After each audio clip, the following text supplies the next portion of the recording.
Okay.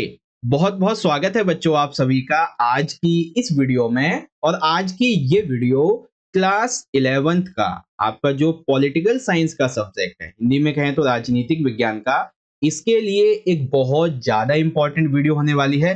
क्योंकि आज हम बात करेंगे बच्चों एक most important sample question paper के बारे में, जिसे बहुत ही अच्छी तरह से सॉल्व करके इस वीडियो में हम समझेंगे। ठीक है। और ये जो भी सैंपल पेपर अब हम आपके लिए लाएंगे, ये सभी सैंपल पेपर आपके 2023 और 24 के जो एनुअल एग्जाम होने वाले हैं, यानी कि फरवरी और मार्च के महीने में आपके जो फाइनल एग्जाम होंगे, उसके लिए बहुत ज्यादा इंपॉर्टेंट होने वाले हैं। और डेफिनेटली आपके ऑफिशियली एग्जाम में फाइनल जो होंगे उसमें आपको बहुत ज्यादा हेल्प भी करेंगे, क्योंकि हम आपके लिए सैंपल क्वेश्चन पेपर में सिर्फ और सिर्फ वही क्वेश्चंस को लेके आते हैं जो मोस्ट इंपॉर्टेंट और सिलेक्टेड क्वेश्चन होते हैं, जिसके आपके पेपर में आने के बहुत ज्यादा चांसेस होते हैं। ठीक है। और जो पिछले 10 साल के पेपर में पूछे भी जा चुके होते हैं। ठीक है। तो आ जाइए शुरुआत करते हैं बिना टाइम वेस्ट करते हुए। सबसे पहले हम अपने पेपर के पैटर्न को समझेंगे। ठीक है। तो देखो, पेपर आपका 3 घंटे का है और ये 80 नंबर का आएगा। और जहां तक पैटर्न की बात रही, तो आप सभी अपना जो मिड टर्म का एग्जाम दे चुके हैं, सेम टू सेम वही पैटर्न आपका एनुअल मोड पे भी फॉलो किया जा रहा है। ठीक है। फिर भी आपकी जानकारी के लिए एक बार हम इसे पढ़ेंगे और समझेंगे कि आखिर इसमें क्या है। ठीक है। तो देखो, आप एक बात को ध्यान रखना कि आपके जो भी सब्जेक्ट हैं, आप उसके सामान्य निर्देश, इंग्लिश में कहें तो जनरल जो स्ट्रक्चर्स हैं, इसको जरूर पढ़ना, इससे पैटर्न पता चले। ठीक है। पॉलिटिकल साइंस के पेपर में टोटल आपके जो है वो 5 सेक्शन होंगे। कितने? 5 सेक्शन। और टोटल नंबर ऑफ क्वेश्चन होंगे आपके 30। ठीक है। जिसके अंदर सेक्शन ए में टोटल आपके 1 से लेके 12 तक के क्वेश्चन होंगे एमसीक्यू, यानी कि बहुविकल्पीय। ठीक है। सेक्शन बी के अंदर 13 से 18 ये जो क्वेश्चन है, 2-2 नंबर के टोटल आपके 6 क्वेश्चन होंगे। ठीक है। इनका आंसर आपको 50 शब्दों में लिखना है। फिर सेक्शन सी के अंदर 19 से लेके 23 ये आपके 4-4 नंबर के टोटल 6 क्वेश्चन होंगे, जिनका आंसर आपको 100 शब्दों में लिखना है। ठीक है। और 1-2 क्वेश्चन में चॉइस भी मिल जाएगी। अब सेक्शन डी 3 तरीके का होगा। एक तो पैसेज वाला 4 नंबर का एमसीक्यू होगा। ठीक है। और कार्टून से संबंधित 4 नंबर का क्वेश्चन होगा और 4 नंबर का आपका एक मैप आएगा। ठीक है। और सेक्शन ई जो है, ये बहुत बड़ा सेक्शन है। हालांकि क्वेश्चन तो 6-6 नंबर के टोटल 4 ही हैं। अब देखो, 6 यानी कि 24 मार्क्स का केवल ये सेक्शन नंबर ई है। ठीक है ना। तो ध्यान से समझो, हम क्या करेंगे कि इस पेपर को बेसिकली हम 3 वीडियोज में समझेंगे। कितनी? 3 वीडियो में। ये हमारी पार्ट 1 की वीडियो है। ठीक है बच्चों, जिसमें हम एमसीक्यू और 2 नंबर के क्वेश्चन को देखेंगे। जो हमारी पार्ट 2 की वीडियो होगी, उसके अंदर हम 4 नंबर के ये वाले क्वेश्चन और पैसेज कार्टून मैप देख लेंगे। और पार्ट नंबर 3 के अंदर 6 नंबर वाले क्वेश्चन को देख लेंगे। तो इससे क्या होगा कि आधे आधे घंटे की वीडियो के अंदर आप अच्छे से अपने पेपर को समझ जाओगे, है ना। बाकी रही बात पेपर के लिंक की, तो वो मैं आपको वीडियो के डिस्क्रिप्शन में दे दूंगा, या फिर आप यहाँ पे आई बटन में जाके चेक कर सकते हैं। ठीक है बच्चों। चलिए, अब जो बच्चे इंग्लिश मीडियम के हैं वो यहाँ से देख लें, क्योंकि हम पेपर को बहुत ही अच्छी तरीके से हिंदी में तो समझेंगे ही, जो बच्चे इंग्लिश मीडियम के हैं उनके लिए भी क्वेश्चन का आंसर प्रोवाइड किया जाएगा। ओके। तो इंग्लिश मीडियम में आप यहाँ से पढ़ सकते हैं, ये आपके जनरल इंस्ट्रक्शन यहाँ पे दिए गए हैं। ठीक है बच्चों। चलिए, तो यहाँ पे आप देखेंगे जो हमारे पेपर का, इस सैंपल क्वेश्चन पेपर नंबर 1 का जो पार्ट 1 है, section number A, multiple choice questions का, वो यहाँ पे स्टार्ट हो जाता है।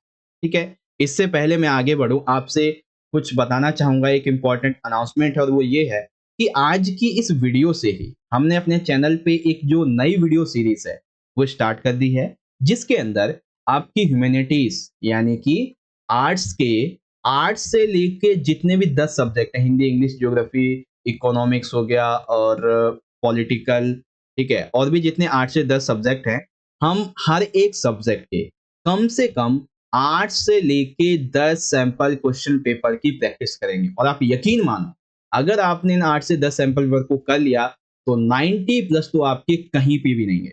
ठीक है। क्योंकि हम सैंपल पेपर में आपके लिए इंपॉर्टेंट क्वेश्चन लेके आते हैं। ओके बच्चों। तो आई होप आप इस बात को समझ गए होंगे। बाकी आप सभी बच्चों के लिए हम हर एक सब्जेक्ट की जो एक अलग प्लेलिस्ट है वो बना देंगे। उसका लिंक आपको आई बटन में और वीडियो के डिस्क्रिप्शन में मिल जाएगा। ठीक है बच्चों। चलिए वापस आते हैं। अब हम सेक्शन ए की बात करने वाले हैं, जिसके अंदर टोटल हमारे 12 एमसीक्यू क्वेश्चन हमसे पूछे जाएंगे, ठीक है। और ये एमसीक्यू क्वेश्चन जो है, आप इनका जो आंसर है मेरे आंसर देने से पहले जरूर दीजिएगा, ताकि आपकी भी प्रैक्टिस हो जाएगी और पता भी चल जाएगा कि आपने कितनी तैयारी कर। ओके, तो आ जाइए शुरुआत करें। चलिए, तो यहाँ पे आप देखेंगे सबसे पहला हमारा क्वेश्चन है क्वेश्चन नंबर 1, और वो दिया गया है कि भारतीय संविधान की जो प्रारूप समिति थी, इसके अध्यक्ष कौन थे। ठीक है, यानी कि जब हमारा भारतीय संविधान बन रहा था, उसमें बहुत सारी समितियां बनाई गई थी, जिसमें से एक संविधान की प्रारूप समिति भी थी। तो पहले तो एक चीज समझो कि संविधान की प्रारूप समिति में ना टोटल 6 सदस्य शामिल थे, जिसमें से एक सदस्य मुख्य थे। तो वो कौन थे भाई? वो थे डॉक्टर भीमराव अंबेडकर जी। ठीक है, तो आंसर मिल गया आपको। क्या है? संविधान सभा की प्रारूप जो समिति थी, इसके अध्यक्ष कौन थे? इसके अध्यक्ष थे डॉक्टर भीमराव अंबेडकर जी। ठीक है, अब यहाँ पे एक चीज और समझो, आपको थोड़ी एक्स्ट्रा नॉलेज देता हूँ। यहाँ पे जो डॉक्टर राजेंद्र प्रसाद जी का नाम लिया गया है, वो इस चैप्टर में कहाँ कहाँ पे यूज होता है? सबसे पहला यूज होता है बच्चों कि भारतीय संविधान सभा के जो स्थायी अध्यक्ष थे, ठीक है ना, स्थायी अध्यक्ष के रूप में किसे चुना गया था? इन्हें चुना गया था। और कब चुना गया था? तो 11 दिसंबर 1946 को चुना गया था। ठीक है, और साथ ही जब भारतीय संविधान सभा की सबसे आखिरी बैठक हुई थी, तो भारत का जो प्रथम राष्ट्रपति था, ठीक है ना, प्रथम राष्ट्रपति, वो भी इन्हें ही चुना गया था। ठीक है बच्चों, तो राजेंद्र प्रसाद जी के बारे में ये बातें आप याद रखेंगे। देखिए, मैं टाइम कंज्यूम करूंगा आपका, लेकिन नॉलेज बढ़िया दूंगा आपको। ठीक है, चलिए इंग्लिश मीडियम में आ जाएगा कि who was the chairman of the drafting committee of the Indian constitution? It was doctor Bhimrao Ambedkar ji. Okay, चलिए क्वेश्चन नंबर सेकंड देखिए। यहां पे हमसे पूछा गया है कि निम्नलिखित अधिकारों को संविधान में वर्णित अनुच्छेद संख्या के अनुसार कालक्रम के अनुसार व्यवस्थित कीजिए। तो देखो, हमारे भारतीय संविधान में टोटल हमें 6 मौलिक अधिकार दिए गए। पहले तो 7 थे, जो संपत्ति का अधिकार था वो हट गया, तो अब 6 बचे टोटल हमारे पास में। तो अब हमें यहाँ पे देखना है कि कौन सा अधिकार पहले, कौन सा बाद में। ठीक है, तो सबसे पहला जो हमारा अधिकार है, वो है बच्चों समानता का अधिकार। कितने अनुच्छेद में है भाई? ये अनुच्छेद 14 से लेके 18 में है। ठीक है, फिर दूसरा अधिकार आ जाता है हमारा स्वतंत्रता का अधिकार, जो कि हमारा किस में है? जो ये हमारा 19 से लेके 22। ठीक है, तीसरा अधिकार आ जाता है, तीसरे नंबर पे आता है शोषण के विरुद्ध अधिकार, जो कि हमारा अनुच्छेद 23 और अनुच्छेद 24 में दिया गया है। ठीक है, फिर चौथा अधिकार है बच्चों संवैधानिक उपचारों का अधिकार, जो कि केवल एक ही अनुच्छेद में है, अनुच्छेद नंबर 32। ठीक है, अब देखते हैं, सबसे पहले समानता हो गया, यानी कि दूसरा पहले पे आएगा और पहला दूसरे पे, फिर तीसरा तो है ही तीसरे और चौथे में। तो हमें देखना है कि दूसरा और पहला किस में है। तो यहाँ पे हम देखेंगे तो ये देखो भाई, जो हमारा बी वाला ऑप्शन है, ठीक है ना, समानता का पहले पे आएगा, फिर स्वतंत्रता का आएगा, फिर आएगा शोषण के विरुद्ध, फिर संवैधानिक उपचार का। ठीक है, तो ऑप्शन जो हमारा बी है, ये यहाँ पे राइट हो जाएगा। ठीक है, अब एक चीज और देखो, आपसे मैं एक क्वेश्चन पूछूंगा, और वो क्वेश्चन ये है, आपको मुझे आंसर बताना है, लिखना है कमेंट बॉक्स में क्वेश्चन नंबर सेकंड, और ये बताना है कि भारतीय संविधान के किस अनुच्छेद के द्वारा, ठीक है, किस अनुच्छेद के द्वारा जो छुआछूत प्रथा थी, कौन सी प्रथा? छुआछूत की प्रथा, ठीक है ना, इसको समाप्त किया गया, उस अनुच्छेद की संख्या कितनी है? यानी कि जो भेदभाव था, इसको समाप्त किया गया किस अनुच्छेद के द्वारा? तो ये आंसर आपको मुझे कमेंट बॉक्स में बताना है। ठीक है, चलिए इसी तरीके से इंग्लिश मीडियम में देखेंगे तो राइट टू इक्वलिटी आपका 14 से 18 में है, राइट टू फ्रीडम आपका 19 से 22 में है, राइट अगेंस्ट एक्सप्लनेशन ये आपका 23 और 24 में है, एंड ये आपका 32 में है। तो ऑप्शन आपका बी यहाँ पे करेक्ट हो जाएगा। ठीक है, चलिए सेकंड क्वेश्चन क्या है हमारा, मतलब ये सेकंड तो हो ही गया, थर्ड क्वेश्चन हमारा ये है कि भारतीय संविधान का कौन सा अनुच्छेद भारत का जो संविधान है, इसके संशोधन की प्रक्रिया की अनुमति देता है। तो पहले तो देखो, संशोधन जो है वो करती कौन है? तो संशोधन जो वो हमारी विधायिका करती है। अब विधायिका में लोकसभा भी शामिल है, विधायिका में राज्यसभा भी शामिल है, तो ये दोनों ही मिलकर संशोधन करती है। आखिर इनको ये जो अधिकार, ये जो राइट दिया गया है, वो भारतीय संविधान के किस अनुच्छेद के द्वारा दिया गया, ये आपको बताना। काफी इंटरेस्टिंग है, तो बताएंगे सभी बच्चे आपकी तरफ से इसका क्या राइट आंसर हो सकता है। ठीक है, मैं तो आपको बताऊंगा ये अभी। ओके, वेल राइट आंसर है इसका ऑप्शन नंबर डी, अनुच्छेद 368 के द्वारा। ठीक है, which article of the Indian constitution allowed the amendment process? It is article 368। Question number 4 आ जाता है, हमें अभिकथन और कारण दिया गया है। देखिए अभिकथन हमारा क्या कहता है कि भारत का जो संविधान था ये 26 जनवरी 1950 को लागू हुआ था, बिल्कुल ठीक है। कारण क्या है कि 15 अगस्त 2047 को भारत की आजादी के 100 वर्ष पूरे हो जाएंगे, ये बात भी ठीक है। अब ध्यान से देखो, एक तरफ बात की गई है संविधान के लागू होने की और दूसरी तरफ बात की गई भारत की आजादी के 100 वर्ष पूरे होने की।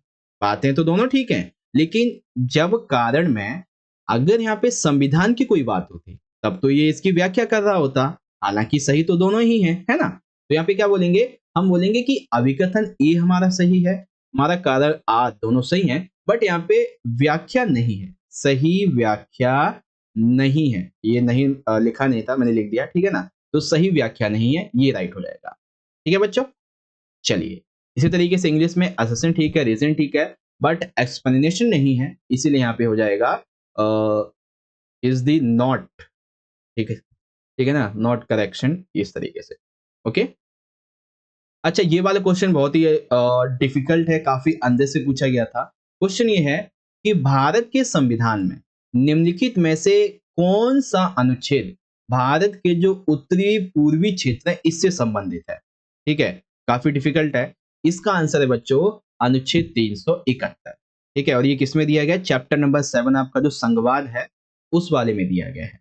कंप्लीट इंग्लिश में देखेंगे, ऑप्शन ए आपका राइट हो जाएगा। अब देखो क्वेश्चन 6, ये आपका जो न्याय वाला आई थिंक चैप्टर है वहां से लिया गया है। मार्टिन लूथर किंग जूनियर ये किस देश से संबंधित है? ये मार्टिन लूथर किंग आपको पता है, वो हिस्ट्री में आपका जो चैप्टर आई थिंक 7 है, संस्कृतियों का टकराव आई थिंक, ठीक है ना? तो उसमें जो प्रोटेस्टेंट सुधारवाद है उससे भी संबंधित है ये। तो आप सभी को पता ही होगा ये किस कंट्री से बिलोंग करते हैं। सिंपल सा, किससे हैं भाई? यूएसए अमेरिका से हैं, यूके ब्रिटेन फ्रांस या फिर जर्मनी से। किससे संबंधित है? इस क्वेश्चन का आंसर आपको मैं कमेंट बॉक्स में दूंगा, ठीक है ना? इस क्वेश्चन का आंसर आपको कमेंट बॉक्स में मिलेगा। देखते हैं कि कितने बच्चों को पता है, क्योंकि आपने प्रोटेस्टेंट सुधारवाद को पढ़ा ही है तो आपको पता होना चाहिए। बाकी कमेंट कर दूंगा मैं, ठीक है? देखते हैं आप कितने बच्चे आंसर देते हैं। 2 क्वेश्चन हो गए आपके। To which country does Martin Luther King belong? तो बताएंगे कौन सा है। चलिए क्वेश्चन नंबर 7 काफी अच्छा है। देखिए यहाँ पे बताया गया है, अनीता मुंबई में एक घरेलू नौकरानी के रूप में काम कर रही है और वह राजस्थान से आई है। वह निम्नलिखित में से किस श्रेणी में आ सकती है? तो ध्यान से पढ़ो कि अनीता जो है वो मुंबई में एक घरेलू नौकरानी के रूप में काम कर रही है, लेकिन वो रहती कहाँ थी? वो राजस्थान रहती थी। अभी काम के लिए कहाँ पे आई है? मुंबई आई। तो जब कोई व्यक्ति रोजगार की तलाश में एक स्थान से दूसरे स्थान पे जाके रहता है, ठीक है, तो उसको क्या बोलते हैं? उसको बोलते हैं प्रवासी। क्या बोलते हैं? प्रवासी, जो कि उसकी स्वेच्छा से किया जाता है, ठीक है, इसको बोलते हैं। समझ गए? चलिए तो यहाँ पे देखेंगे ये मिग्रेंट, ऑप्शन सी राइट हो जाएगा। ओके, अब देखो क्वेश्चन 8 क्या है? जगन श्रीलंका में गृह युद्ध के कारण वहां से केरल पहुंच गया। निम्नलिखित में से कौन सा वर्ग उन पर लागू होगा? ध्यान से देखिए, जगन श्रीलंका में गृह युद्ध हो रहा था, इसकी वजह से वह केरल चला गया। ठीक है, अब वो केरल क्यों चला गया? क्या वो उसकी मर्जी थी कि वो अपनी मर्जी से तो नहीं गया? अब क्यों गया है वो इसलिए गया क्योंकि वहां पे गृह युद्ध चल रहा है। अगर रहेगा तो हो सकता है कि उसकी कहीं मृत्यु ना हो जाए, तो वो मजबूरी में गया है। और मजबूरी में हुए प्रवास को क्या बोलते हैं? इसको हम शरणार्थी बोलेंगे। जैसे कि जब 1971 का भारत पाकिस्तान का युद्ध हुआ था, तो तकरीबन 80 लाख के आसपास, इवन बोले तो 1 करोड़ जो बांग्लादेशी थे वो भारत के उत्तरी पूर्वी राज्यों में आके बस गए थे। वो शरणार्थी तो कहलाए थे, है ना? तो यही चीज थी। समझ गए? चलिए ऑप्शन नंबर आपका यहाँ पे डी राइट हो जाएगा। देखिए क्वेश्चन नंबर 9 क्या है?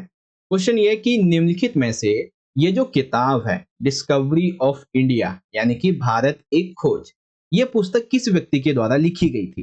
ठीक है, बहुत से बच्चों को लगेगा कि ये पुस्तक में भी महात्मा गांधी ने लिखी होगी, बट ऐसा नहीं है। ये पुस्तक लिखी है बच्चों जवाहरलाल नेहरू जी ने। किसने लिखी है? जवाहरलाल नेहरू जी ने।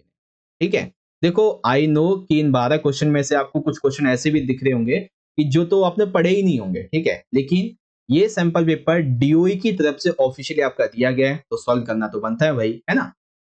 तो ऑप्शन आपका बी राइट हो जाएगा।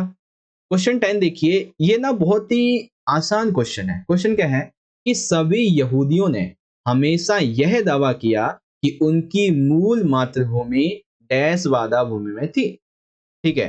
तो कहाँ पे है, इसका लेना देना फ्रांस और अमेरिका से बिल्कुल भी नहीं है, फिलिस्तीन और इजराइल यहाँ पे हो सकता है।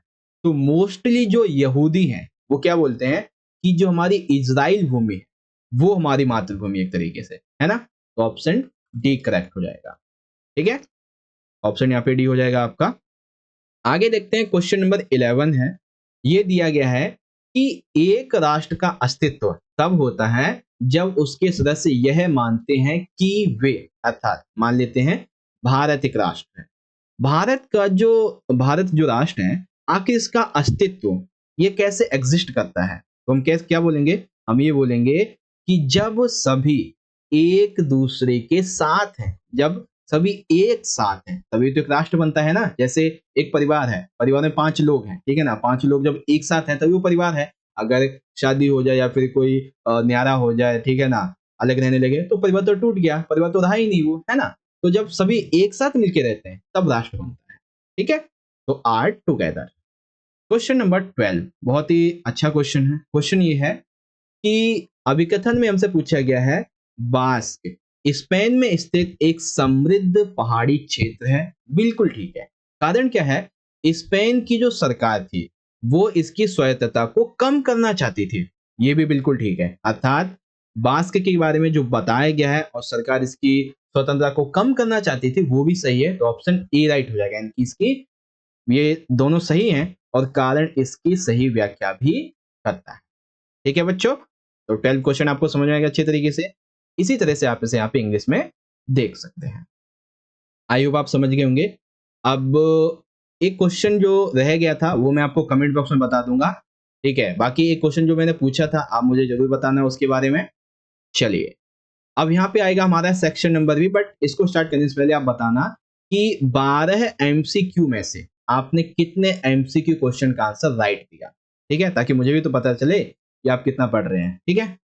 चलिए, अब यहाँ पे हमारा सेक्शन बी आ जाता है जिसमें हमारे 2-2 नंबर के क्वेश्चन होने वाले हैं, वेरी शॉर्ट आंसर टाइप के क्वेश्चन। यहाँ पे देखेंगे तो क्वेश्चन नंबर 13 क्या दिया गया है, बहुत ही अच्छा है, इसमें बहुत सारी बातें आपको जानने को मिलेंगी। क्वेश्चन ये है कि भारतीय संविधान के उद्देश्य प्रस्ताव के किन्हीं 2 बिंदुओं का उल्लेख कीजिए। तो ध्यान से समझते हैं उद्देश्य प्रस्ताव में क्या था आखिरकार। देखिए, भारतीय संविधान में जो उद्देश्य प्रस्ताव था ये पंडित जवाहरलाल नेहरू जी के द्वारा प्रस्तुत किया गया था, और कब, 1946 में। तो याद रखना बच्चों, 3 आपके एमसीक्यू निकलेंगे, ठीक है। जो उद्देश्य प्रस्ताव था किसने प्रस्तुत किया था, नेहरू जी ने। कब किया था, तो 1946 में। और इसके अंदर अंदर था क्या आखिर, तो इसके अंदर ये बताया गया था, इस प्रस्ताव में संविधान सभा जो बनाई गई है आखिर इसके उद्देश्य क्या है इसको परिभाषित किया गया। साथ ही संविधान की सभी आकांक्षाओं और मूल्यों को इसके अंदर समाहित किया गया था, ठीक है। उद्देश्यों को परिभाषित करना, आकांक्षाएं मूल्यों को समाहित करना, यही आंसर है, ठीक है। टोटल देखा जाए तो मात्र 3 वर्ड है, कौन सा, उद्देश्य, आकांक्षा और मूल्य। मिल गए आपको 2 नंबर, बस इसी को एक सेंटेंस फॉर्मेशन दे देनी है ना। चलिए, उसके बाद है भारतीय संविधान में ब्रिटिश संविधान से लिए गए 2 प्रावधान बताइए। तो भाई ब्रिटिश संविधान से बहुत सारे प्रावधान भारत के संविधान में लिए गए हैं। कौन कौन से हैं सर जी, आ जाइए एक एक करके आपको समझाते हैं। देखिए, सबसे पहला तो ये है कि भारत में जो चुनावी प्रणाली है, कौन सी, सर्वाधिक मत के आधार पे चुनाव में जीत का फैसला, ये कहां से ली गई है, ब्रिटेन के संविधान से। उसके बाद जो कानून निर्माण की विधि है वो भी यहीं से ली गई है। सरकार का संसदीय स्वरूप वो भी यहीं से लिया गया है। कानून के शासन का विचार वो भी यहीं से, और विधायिका में जो अध्यक्ष होते हैं उनका पद और उनकी भूमिका क्या होगी, ये सभी, ठीक है ना। तो अब मोटा मोटा 2 चीजें याद रखो, क्या क्या सर जी, चुनावी प्रणाली, कानून निर्माण विधि और सरकार का संसदीय स्वरूप, 3 याद कर लो बस, ठीक है। मिल गए आपको 2 नंबर आसानी से, okay.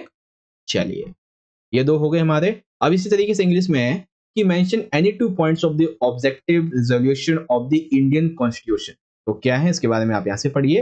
and write two provisions taken from the British Constitution in the Indian Constitution। तो क्या क्या है, टोटल 5 मैंने आपको बताया है, आप यहाँ से पढ़ सकते हैं। ठीक है, चलिए क्वेश्चन 14 तो बहुत ही आसान है भाई।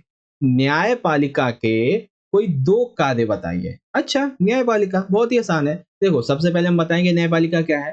तो न्यायपालिका सरकार का वह अंग है जो कि शासन की रक्षा और कानून की सर्वोच्चता को सुनिश्चित करती है, अर्थात शासन की रक्षा करती है और कानून के हिसाब से सब कुछ रहे उसको देखती है। ठीक है, किसी भी व्यक्ति, किसी भी समूह या फिर किसी भी संस्था के वाद विवादों को अगर वो न्यायालय में पहुंचते तो उनको कानून के अनुसार हल करती है। ठीक है, संविधान के अनुसार, कानून के अनुसार।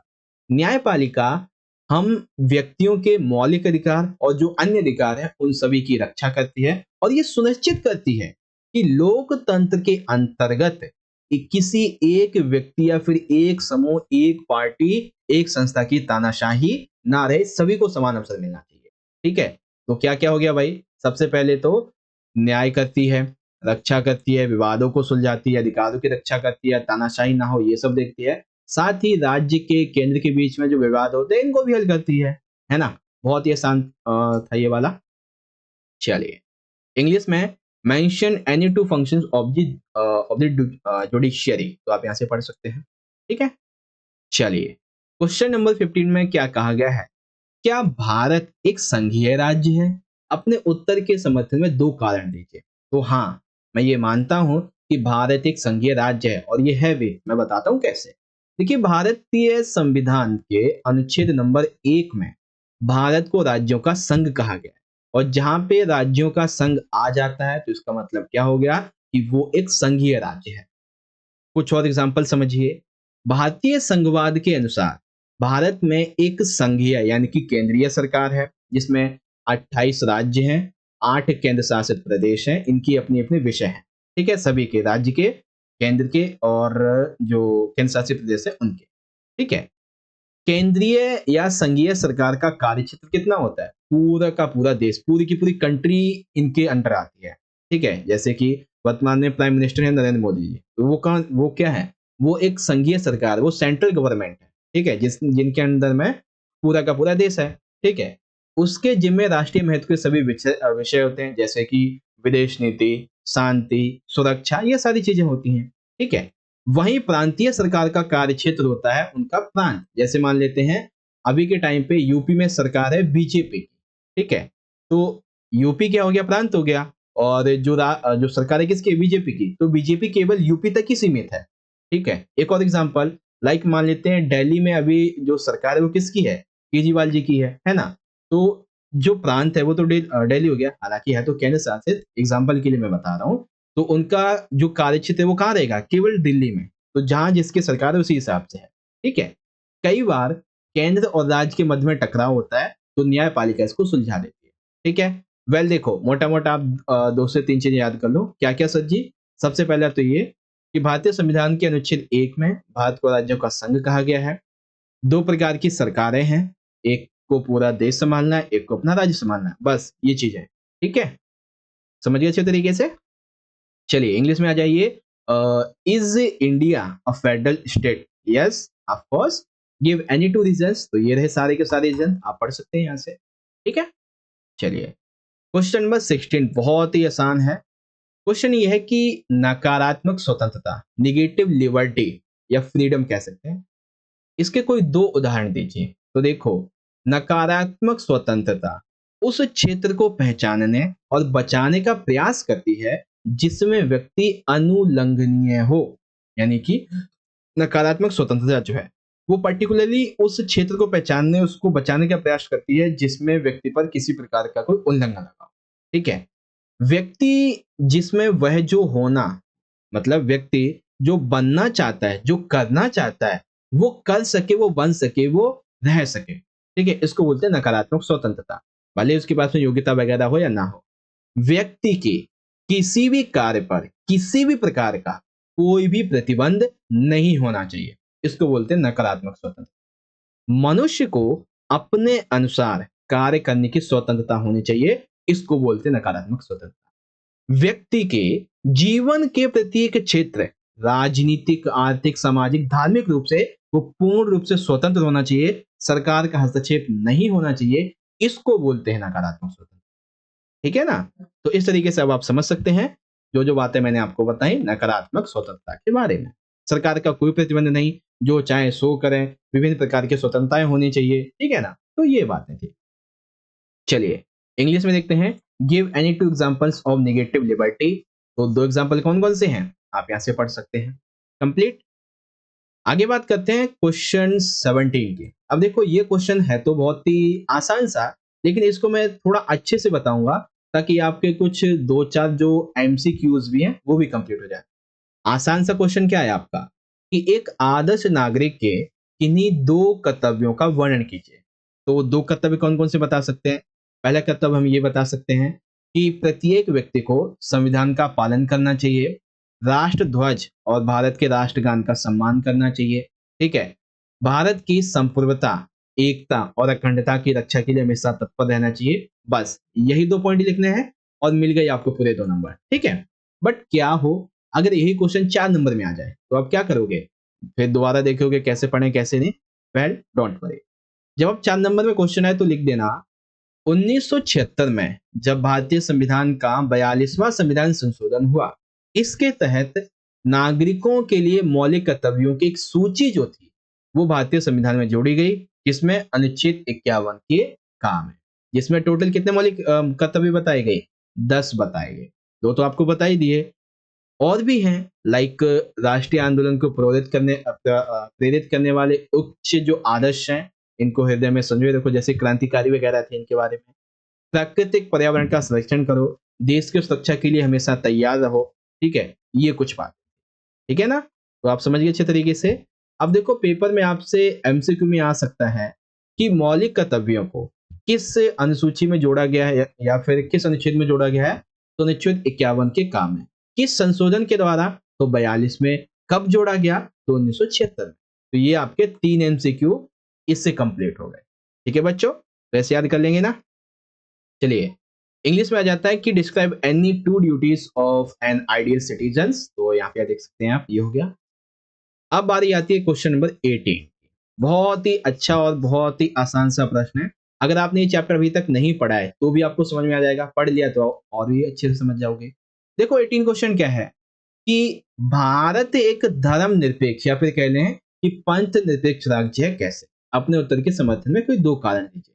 तो जी हाँ, मैं मानता हूं कि भारत एक धर्मनिरपेक्ष राज्य है। अब ध्यान से समझो, ये जो वर्ड है धर्मनिरपेक्ष, धर्म यानी कि पर्टिकुलर कोई एक धर्म, निरपेक्ष अर्थात निरपेक्ष का मतलब यहाँ पे ये हो जाएगा कि किसी का पक्ष ना लेना, ठीक है। तो भारत ने कभी भी किसी भी धर्म का पक्ष नहीं लिया। ऐसा राज्य है, जी हाँ बिल्कुल है। कैसे कह सकते हैं, हम इस तरीके से कह सकते हैं कि भारतीय सरकार ने अपने कार्यों के लिए कभी भी किसी भी धर्म को किसी भी प्रकार की आधिकारिक या कानूनी मान्यता नहीं दी है। भारत में कई सारे धर्म वर्तमान में है लेकिन किसी को भी कोई कानूनी मान्यता नहीं है, ठीक है। भारतीय संविधान में हमेशा सर्वधर्म समभाव की अवधारणा को महत्व दिया गया है, यानी कि सभी धर्म समान हैं, इसको महत्व दिया गया है, ठीक है। धार्मिक समूह के वर्चस्व को रोकना तथा विवाद को सुलझाना ये काम करती है ये, साथ ही किसी भी प्रकार के धार्मिक गठजोड़ से ये परहेज भी करती है, ठीक है। तो ये कॉन्सेप्ट थे कि हम बोलेंगे हाँ भारत एक धर्मनिरपेक्ष पंथ निरपेक्ष राज्य, जी हाँ बिल्कुल है, ठीक है। इंग्लिश में आ जाएगा, how is India a secular state, give any two reasons. तो आपके सामने ये पॉइंट आ जाता है और आप यहाँ पे ये दो रीजंस बता सकते हैं, ठीक है बच्चों। तो ये कॉन्सेप्ट जो था आपका यहाँ पे कंप्लीट हो जाता है और इस तरह से सेक्शन बी के हमने टोटल अपने 2 नंबर के 6 क्वेश्चन, अगर चॉइस मिला दे तो आई थिंक 7-8 हो गए, इनको कंप्लीट कर लिया है। और इससे पहले हमने अपना सेक्शन ए देखा था बेसिकली। अब जो हमारा अगला सेक्शन है वो आएगा सेक्शन नंबर सी, जिसके अंदर 4 नंबर के 6 क्वेश्चन होंगे, ठीक है, और डी जिसमें पैसेज वाला 4 नंबर का, कार्टून वाला 4 नंबर का और मैप वाला 4 नंबर का, ये रहेगा। तो इसे मैं आपको समझाऊंगा पार्ट 2 में, और पार्ट 2 की वीडियो का लिंक जैसे ही बनेगी आपको डिस्क्रिप्शन में मिल जाएगा। साथ ही आप जितने भी आपके 10 सैंपल क्वेश्चन पेपर है इनकी वीडियो देखना चाहते हैं केवल पॉलिटिकल की, तो आपको यहाँ पे एक प्लेलिस्ट मिल जाएगी पॉलिटिकल की पूरी, जिसमें 10 सैंपल पेपर होंगे। जैसे जैसे वीडियो आएगी ऐड होते जाएंगे, तो उनको देख लेना आई बटन में, और डिस्क्रिप्शन में मिल जाएगी। साथ ही अदर की भी देखनी है तो वो भी प्लेलिस्ट आपको चैनल पे देखने को मिल जाएगी। ठीक है, वेल आज की इस वीडियो के लिए बस इतना ही। अगर आपको ये वीडियो अच्छी लगी है तो बस एक छोटा सा काम करो। क्या सर? वीडियो को पहले तो आप लाइक कर दो, क्योंकि जब आप लाइक करते हैं तो हमारा मोटिवेशन बहुत ज्यादा बढ़ता है। हमें लगता है कि वाकई में बच्चों को पसंद आया है वीडियो। ठीक है ना? तो लाइक करें। साथ ही साथ अपने सभी क्लासमेट के साथ में ज्यादा से ज्यादा शेयर करें, बताएं कि काफी अच्छा कंटेंट अब यहाँ पे आने वाला है, समझेंगे अच्छे तरीके से, तैयारी करेंगे। तो शेयर करो, और जो क्वेश्चन मैंने आपसे पूछा था आप उसका आंसर कमेंट में बताओ। साथ ही आपकी क्या राय है इसके बारे में, जो हमने नई सीरीज स्टार्ट की है 10 सैंपल पेपर की, उसके बारे में जरूर बताएं। मिलते हैं आपसे अगली वीडियो में, तब तक के लिए आप सभी पढ़ते रहिए और अपना बहुत अच्छे से ख्याल रखिएगा। बहुत बहुत धन्यवाद। जय हिंद, जय भारत, वंदे मातरम।